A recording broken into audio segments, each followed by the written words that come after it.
Hi friends, welcome back to Kavya Santu Kannada vlogs. ಎಲ್ಲರೂ ಹೇಗಿದ್ದೀರಾ? I hope ಎಲ್ಲರೂ ಚೆನ್ನಾಗಿದ್ದೀರಾ ಅಂತ ಭಾವಿಸ್ತೀನಿ. ನಾನು ಕೂಡ ಚೆನ್ನಾಗಿದ್ದೀನಿ. ಇವತ್ತಿನ ವಿಶೇಷ ಏನಪ್ಪ ಅಂದರೆ, ನಮ್ಮ ಹಳ್ಳೀಲಿ ಯಾವ ರೀತಿ ಉಪ್ಸಾರನ್ನ ಮಾಡ್ತೀವಿ ಅಂತ ನೋಡೋಣ ಬನ್ನಿ. ನಮ್ಮ ಮಂಡ್ಯದಲ್ಲೆಲ್ಲ ಉಪ್ಸಾರೇ ಫೇಮಸ್ಸು. ನೋಡಿ, ಇವಾಗ ಉಪ್ಸಾರು ಯಾವ ರೀತಿ ಮಾಡೋದು, ಏನು ಐಟಮ್ ಬೇಕು ಅಂತ ನೋಡಿ. ಮೊದಲು ಅವರೆಕಾಳು, ಇವಾಗ ಸೀಸನ್ ಬಂದು ಅವರೆಕಾಳು ಸೀಸನ್ ಅಲ್ವಾ, ಅದಕ್ಕೆ ನಾನೊಂದು ಸ್ವಲ್ಪ ಅವರೆಕಾಳು ಮತ್ತು ಒಂದು ಟೊಮೊಟೊನ ತೊಳೆದು ಎತ್ತಿಟ್ಕೊಂಡಿದ್ದೀನಿ. ಇದನ್ನು ಕುಕ್ಕರ್ಗೆ ಸ್ವಲ್ಪ ನೀರು ಹಾಕಿ ಇದನ್ನು ಒಂದು ವಿಸಲ್ನ ತೆಗಿತೀನಿ. 1ರಿಂದ 2 ವಿಸಲ್ ಅಷ್ಟೇ. ಹಸಿ ಅವರೆಕಾಯಿ ಆಗಿರೋದ್ರಿಂದ ಜಾಸ್ತಿ ಇದು ಮಾಡಿದ್ರೆ ಬೆಂದೋಗ್ಬಿಡುತ್ತೆ.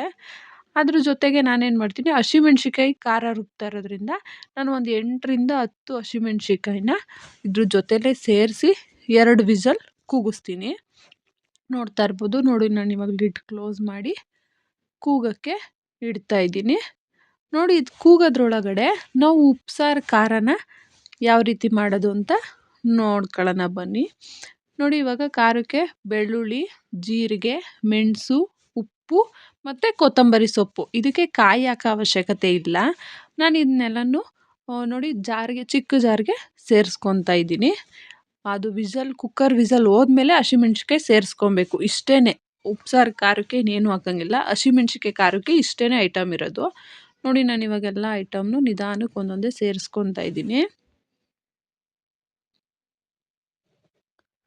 ಸ್ವಲ್ಪ ಅದು ಹುಣ್ಸೆಹಣ್ಣು ಹಾಕಿರೋದು ಸ್ಕಿಪ್ ಆಗೋಗೈತೆ. ನಾನು ಹುಣ್ಸೆಹಣ್ಣು ಹಾಕಿರೋದು ವೀಡಿಯೋ ಇದು ಮಾಡಿಲ್ಲ.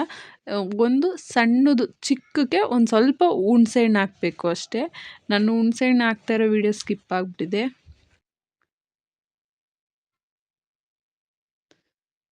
ನೋಡಿ, ಅಷ್ಟರಲ್ಲಿ ಕುಕ್ಕರು 2 ವಿಸಲ್ ಬಂತು, ತಣ್ಣಗಾಗಿದೆ. ಇವಾಗ ನೋಡ್ತಾ ಇರ್ಬೋದು. ನೋಡಿ, ಟೊಮೊಟೊ ಮತ್ತು ಈಗ ಹಸಿಮೆಣ್ಸಿಕಾಯಿ ಎಲ್ಲ ಏನು ಬೆಂದಿತ್ತಲ್ವ, ಹಸಿಮೆಣ್ಸಿಕಾಯಿ ಮತ್ತು ಸ್ವಲ್ಪ ಕಾಳನ್ನು ಸೇರಿಸಿ ರುಬ್ಕೊತೀನಿ. ಟೇಸ್ಟ್ ಚೆನ್ನಾಗಿರುತ್ತೆ. ನೋಡಿ, ಇವಾಗ ಇದರಲ್ಲಿ ಹಸಿಮೆಣ್ಸಿಕಾಯಿ ಎಲ್ಲ ಎತ್ಕೊತಾ ಇದ್ದೀನಿ. ಬೆಂದಿದೆ ಎಲ್ಲ.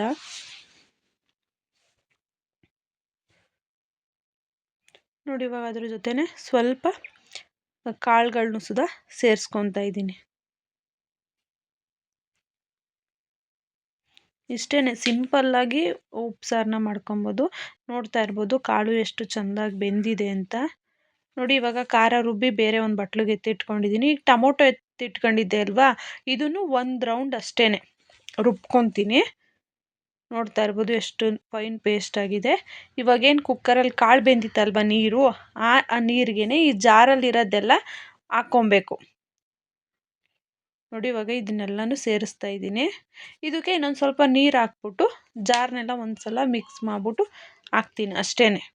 ನೋಡಿ, ಇವಾಗ ಇಷ್ಟ ಆಯಿತು. ಇವಾಗ ಇದನ್ನೊಂದು ಸಲ ತಿರುಗಿಸ್ತೀನಿ. ನೋಡಿ, ಜಾರಲ್ಲಿ ಒಂದು ಸ್ವಲ್ಪ ಖಾರ ಉಳ್ಕೊಂಡಿತ್ತು ಅಂದ್ಬಿಟ್ಟು ಅದೇ ಸಾಂಬಾರನ್ನೇ ಹಾಕ್ಬಿಟ್ಟು ಸ್ವಲ್ಪ ತಿರುಗಿಸ್ಬಿಟ್ಟು ಹಾಕ್ತೆ. ಇವಾಗ ನೋಡಿ, ಮತ್ತೆ ಸ್ಟವ್ ಹಚ್ಬಿಟ್ಟು 1-2 ಕುದಿದ್ರೆ ಆಯಿತು. ನೋಡಿ, ಇವಾಗ ಇನ್ನೊಂದು 10 ನಿಮಿಷ ಅಷ್ಟೇ. ನೋಡಿ, ಇವಾಗ ಉಪ್ಪು ಸೇರಿಸ್ಕೊತಾ ಇದ್ದೀನಿ. ರುಚಿಗೆ ತಕ್ಕಷ್ಟು ಉಪ್ಪು. ನೋಡಿ, ಈ ಒಂದ್ಸಲ ಚೆಕ್ ಮಾಡ್ಕೊಂಡು ಏನಾದರೂ ಸಪ್ಪೆ ಆಯಿತು ಅಂತ ಅಂದಾಗಬೇಕಾದ್ರೆ ನೀವು ಇನ್ನೊಂದು ಸಲ ಸೇರಿಸ್ಕೊಬೋದು. ನೋಡಿ, ಇವಾಗ ಕುದೀತಾ ಇದೆ. ನೋಡ್ತಾ ಇರ್ಬೋದು, ಸಾರು ಕಲರ್ ಎಲ್ಲ ಗ್ರೀನ್ ಆಗಿದೆ. ಇಷ್ಟೇ, ಇವಾಗ ಇನ್ನೊಂದು 2 ಸಲ ಈ ಕುದಿದ್ರೆ ಅಷ್ಟೇ ಉಪ್ಸಾರು ರೆಡಿ ಆಗುತ್ತೆ. ನೋಡಿ, ಇದು ಉಪ್ಸಾರು ಖಾರ. ಇದನ್ನ ಈ ಥರ ಖಾರನ ಮಾಡಿಟ್ಕೊಂಡ್ಬಿಟ್ರೆ ಇನ್ನೊಂದು ಸಲ ನಾವು ಸಾಂಬಾರು ಮಾಡಿದಾಗ ಇದನ್ನು ಯೂಸ್ ಮಾಡ್ಕೋಬೋದು. ನೋಡಿ, ಇಷ್ಟ ಆಗಿತ್ತು ಇವತ್ತಿನ ವಿಡಿಯೋ. ನಾನು ಮುದ್ದೆ ಮತ್ತು ಉಪ್ಸಾರು ನೋಡಿ ನಾನು ತಟ್ಟೆಗೆ ಹಾಕ್ತಾಯಿದ್ದೀನಿ, ಎಷ್ಟು ಚೆನ್ನಾಗಾಗಿದೆ ಅಂತ. ನಮ್ಮ ಹಳ್ಳಿಗಳಲ್ಲಿ ನಾವು ಎಷ್ಟೇ ನಾನ್ ವೆಜ್ ತಿಂದರೂ ಇಲ್ಲ ಬೇರೆ ಎಲ್ಲರೂ ಹೊರಗಡೆ ಟ್ರಿಪ್ ಹೋಗಿ ಒಂದು 4-5 ದಿನ ಹೋಗ್ಬಿಟ್ಟು ಬಂದಾಗ ನಮಗೆ ಫಸ್ಟ್ ಅನ್ಸೋದು ಉಪ್ಸಾರು ಮಾಡ್ಕೊಂಡು ತಿನ್ನಬೇಕಪ್ಪ ಅಂತ. ಆ ರೀತಿ ಊಟ ಇದು ಉಪ್ಸಾರು ಮುದ್ದೆ. ನಮ್ಮ ಹಳ್ಳಿಗಳಲ್ಲೆಲ್ಲ ಫೇಮಸ್ ಇದು. ಹೇಳಬೇಕು ಅಂತಂದರೆ ನಾವು ಎಷ್ಟೇ ನಾನ್ ವೆಜ್ ಮಾಡಿ ತಿಂದರೂ ನಮಗೆ ಅಷ್ಟು ಖುಷಿ ಅನಿಸಲ್ಲ. ಅದೇ ನಾವು ನಾನ್ ವೆಜ್ ಎಲ್ಲ ತಿಂದು ಒಂದು ಸಲ ಉಪ್ಸಾರು ಮುದ್ದೆ ಮಾಡ್ಕೊಂಡು ತಿಂದರೆ ಒಂಥರ ಖುಷಿ. ನೀವು ಎಲ್ಲರೂ ಒಂದ್ಸಲ ಟ್ರೈ ಮಾಡಿ ಯಾವ ರೀತಿ ಬಂತು ಅಂತ ಕಮೆಂಟ್ ಮಾಡಿ. ಇವತ್ತಿನ ವಿಡಿಯೋ ಇಷ್ಟ ಆಗಿತ್ತು. ವಿಡಿಯೋ ನಿಮಗೂ ಎಲ್ಲರಿಗೂ ಇಷ್ಟ ಆಗಿದ್ದರೆ ಲೈಕ್ ಮಾಡಿ, ಶೇರ್ ಮಾಡಿ, ಸಬ್ಸ್ಕ್ರೈಬ್ ಮಾಡಿ. Thank you.